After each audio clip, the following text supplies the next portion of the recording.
Hello, my name is Kendra and welcome to my YouTube channel.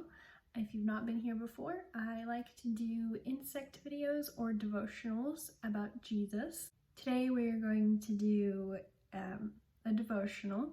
The title, I understand, is going to be like, probably shouldn't watch this, but you should, because it is very good and it's actually this is something that I came across. There was an article that I had found back in 2016. I've got my old journal here. I can never fill a full journal, so like half of it is blank. There's some things in there I probably shouldn't show. It's like reading through it is like the cringiest, but like also the funniest thing ever. So anyway, I came across this article, and the article is called 8 Things a Single Woman Can Get from Song of Solomon. I was 16 years old at this point. I have no idea why I clicked on this video or clicked on this article. I don't know, but I just know that I'm so glad that I did, because it was such a blessing to me back then, and it is something that has stayed in my mind. Even like in the midst of everything that I've been through, it's always kind of been in the back of my mind. Even when it's something that I didn't necessarily believe, it's still been there. So it definitely impacted me way back in 2016. And so I just want to I couldn't find the article, so I can't leave the link or anything like that. But I kind of just want to go through this because it is really, really good. And I have not read through this in a while, so bear with me if it is kind of rough. But I say that every video, and I really, at this point, don't even care. Okay, so let's get right into it and see how this goes. Disclaimer, this is not about sexy things, which I know, like Song of Solomon or Song of Songs. I'm gonna call it Song of Songs because it's simpler and it rolls off the tongue so much easier. So Song of Songs, it's that book of the Bible. It talks about, it's a very beautiful book. Very beautiful, but if you just read it at face value and don't understand what's going on, you're kind of like, I think there's porn in the Bible. And it's not. It's not at all. It is a very beautiful display of what a relationship should be like between a man and a wife. And the reason why I am pulling from this is because it also beautifully reflects how our relationship with God should be. It reflects the love that we should share together, and the love that He gives us, because as humans, of course, our love has shortcomings and falls almost embarrassing, not almost, it falls embarrassingly short of what God gives us. The first point is a better love. So, if you're brave enough to open this book of the Bible, Song of Solomon 1, verses 2, we'll go with verse 2b, so the second half of it. For your love is better than wine. Now, if you have read this book before, it repeatedly says things similar to this about just comparing, like, your love is better than this and this and this and all of these things. And the first point in the article was like, you know, whenever we first fall in love with a person,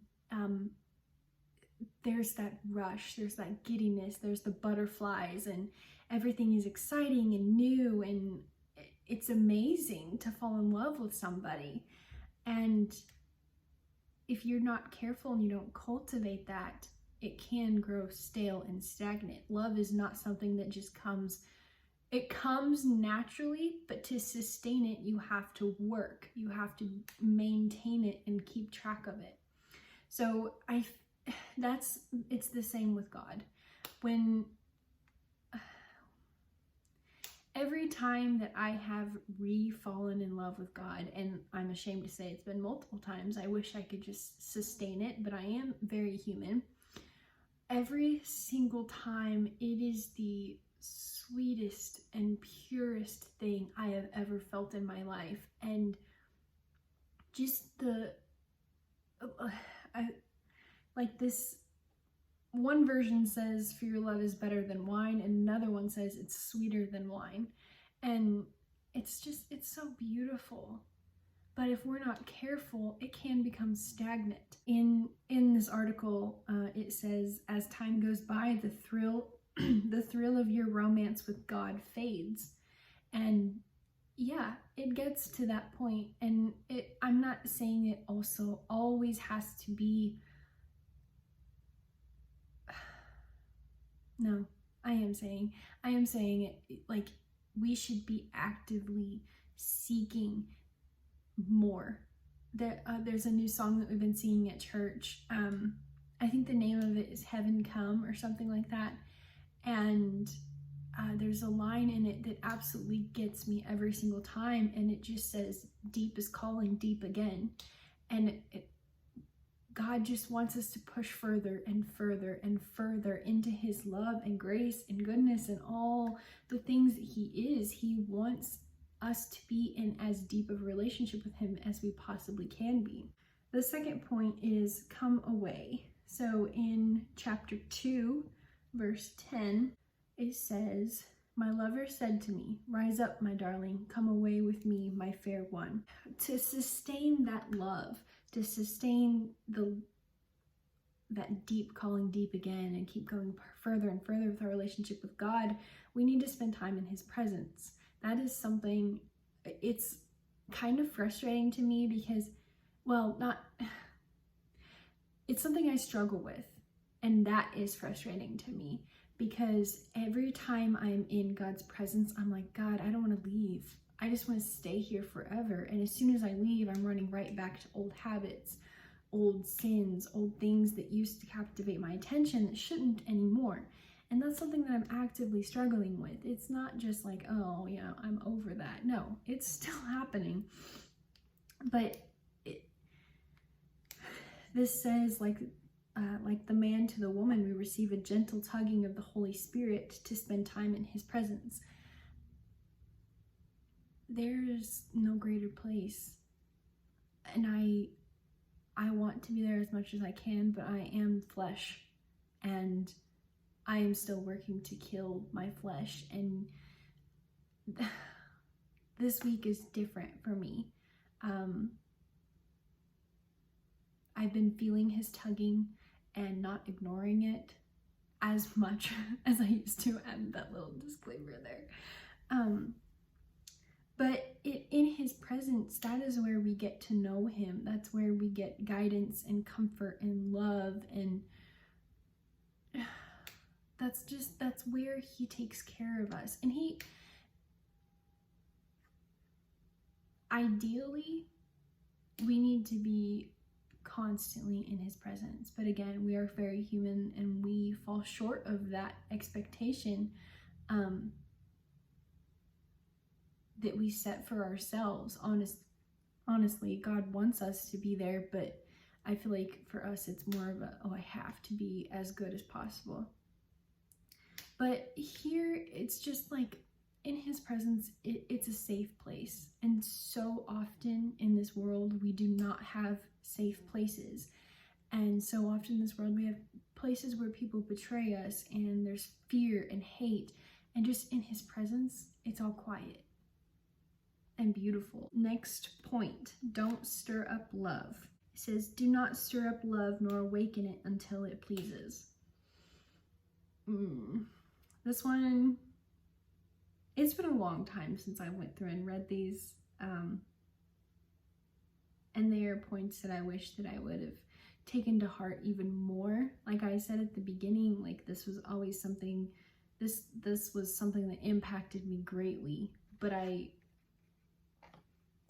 it impacted me, but I didn't sustain it. I didn't keep it in my heart and ponder on it and meditate on it and live it out like I should have, because like as I'm going back and reading these, I'm like, dang, that's something I struggle with.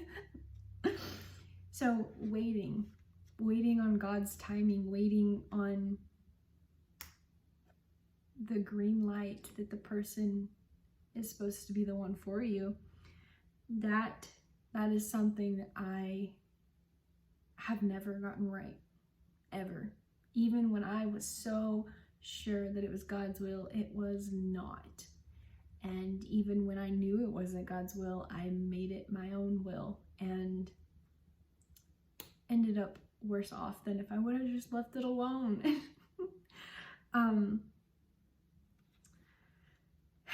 I have written in here, and I don't know why I'm sharing this part, just because it doesn't really go, well, it does go with this point, but not the rest of it. This is something that's been repeated to me, and repeated to me in through different people and things. The right person at the wrong time is still the wrong person. Just trust God. If he says no, listen to him, please. Moving on. Point 4, don't you know you're beautiful? Chapter 4, verse 9. You have captured my heart, my treasure, my bride. You hold it hostage with one glance of your eyes, with a single jewel of your necklace. The other version says, you have ravished my heart with one look from your eyes.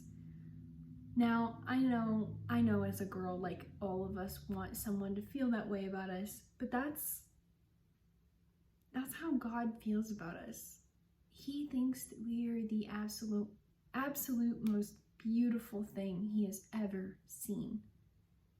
And honestly, he's setting the standard for a man that should be in our lives. Most of this point is focused on beauty, but I feel it so strongly that we are God's masterpiece. He created us and he loves us so much. In us loving him, sometimes whenever I make the right choice, or I like, okay, God, I'm gonna actually do it right today and set aside time for you, I feel his excitement. He's just like, yes, I get to spend time with my daughter. He's so happy, and just, I think I'm gonna stop here because this is the halfway mark. That's all I'm gonna do for this video. I will do part 2 next week. I hope you'd enjoy this video. Please like, subscribe, and share. It makes me so happy to see that people are watching. It's not a lot at all, but it's just like, I want the words that God has given me to touch people. So it makes me happy regardless. And this is not me. If I had my way, I would have abandoned this a long time ago, or not even have started it. But I do enjoy it. I do. So I hope you enjoyed this video. Make good choices out there, and I will see you next time.